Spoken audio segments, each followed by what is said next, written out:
Good evening, everybody.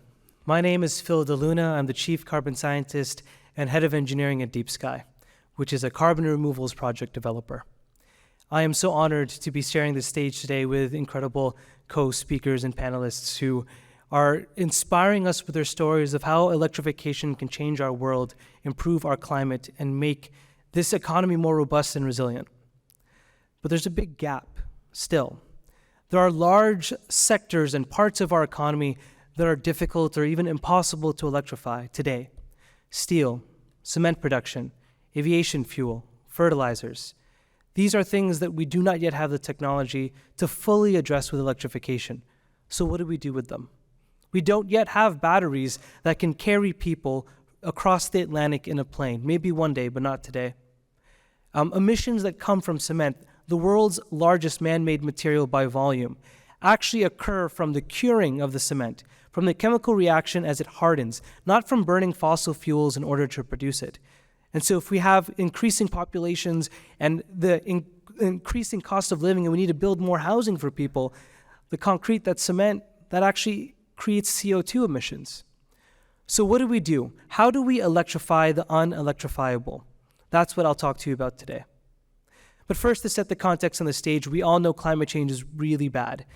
Last year was a record-breaking year in terms of warmth. 2023, the worst on record. Oceans were boiling, forests were on fire. I don't need to belabor the point.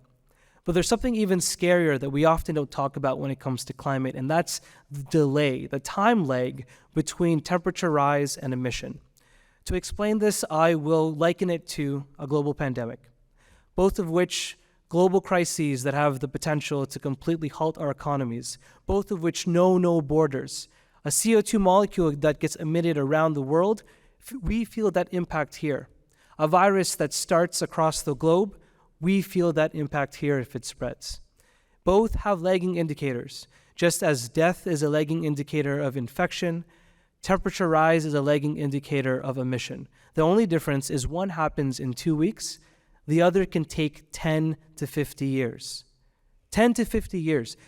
That's how long it takes maximum warming to occur after CO2 has entered the atmosphere. This means that the warming that we just experienced, that record warmth in 2023, is from emissions that went into the atmosphere before I was born.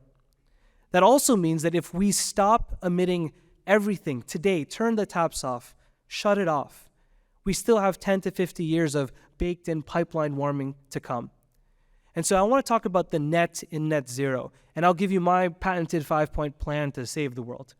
Step 1, we need to protect what we have. We need to plant more trees. We need to stop cutting down the Amazon to make room for cattle to grow beef. Step 2, we need renewables everywhere.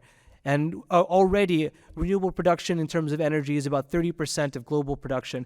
And it's growing, but we need to grow faster. We heard about how batteries are playing a huge role.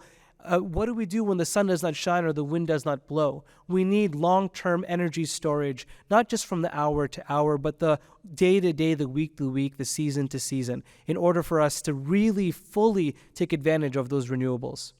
Step 3, once we have those green electrons, we need to electrify everything. That's electric vehicles in the road, that's heat pumps in our homes. Step 4, we have to tackle these hard-to-abate sectors by trying to completely change the way we produce the goods and products, the things that we use for our quality of life. We have to find ways to electrify what we can. And then finally, step 5, we have to remove carbon from the atmosphere using electricity. So I work for a company called Deep Sky. And what we do is we build massive plants, big fans that are powered by renewable electricity, suck in air, separate it with filters so that we take the CO2, we compress and we liquefy it so we can put it back underground where it's safely stored. We are an oil and gas company in reverse. Oil and gas companies take carbon out of the ground, they extract energy from it, typically in the form of combustion, and the carbon goes into the air. We take carbon out of the air, we use renewable electricity to purify, liquefy it, and then we put it underground. Why do we do this? Because we got into this mess by taking carbon out of the earth and putting it into the air. It kind of makes sense that to reverse it, we have to take it out of the air and put it back underground. Thankfully, Canada is probably one of the best places in the world to do this. We have all of the natural resources imaginable to make this a reality. One, we have enough storage in Western Canada to completely reverse climate change. The geology in Western Canada can actually store every single ton that humanity has put into the atmosphere since the dawn of the Industrial Revolution. Two, we have a relatively clean grid. Electrification and clean electricity underpins everything, anything that we do in this transformation. We have hydroelectricity in Quebec, in Manitoba, in British Columbia. We have land and space to build renewables responsibly. We can do it. And so what we're doing at Deep Sky, what I believe this industry of carbon removal is a way to tackle hard to abate and impossible to electrify sectors. How do you do that? You don't electrify the production, you electrify the removal of the carbon in the air. And that is how we can get to net zero. That is the net in net zero. As a species, we have set targets over and over again, but emissions continue to rise. We know what we need to do, and yet we fail constantly at implementing it. We have very little time left for what needs to be done. But we also know that as time continues and we run out, electrification, while critical and important, won't be enough if we don't act now. And that's why we have to start developing these new technologies. We have to do things like removing CO2 from the air. And finally, the last thing that I will leave us with is a story of my own upbringing. I grew up in Windsor, Ontario. I'm an immigrant from the Philippines. I moved here when I was 5 years old. My dad is an auto worker. My mom worked customer service. I've lived in a city that felt a downturn, the 2008 economic recession, when multiple auto plants were shut down. My dad lost his job. I know what it's like to live in a community that is experiencing and is reliant on only one industry and what happens when that industry fades away. That exact same thing is happening today in the oil and gas sector.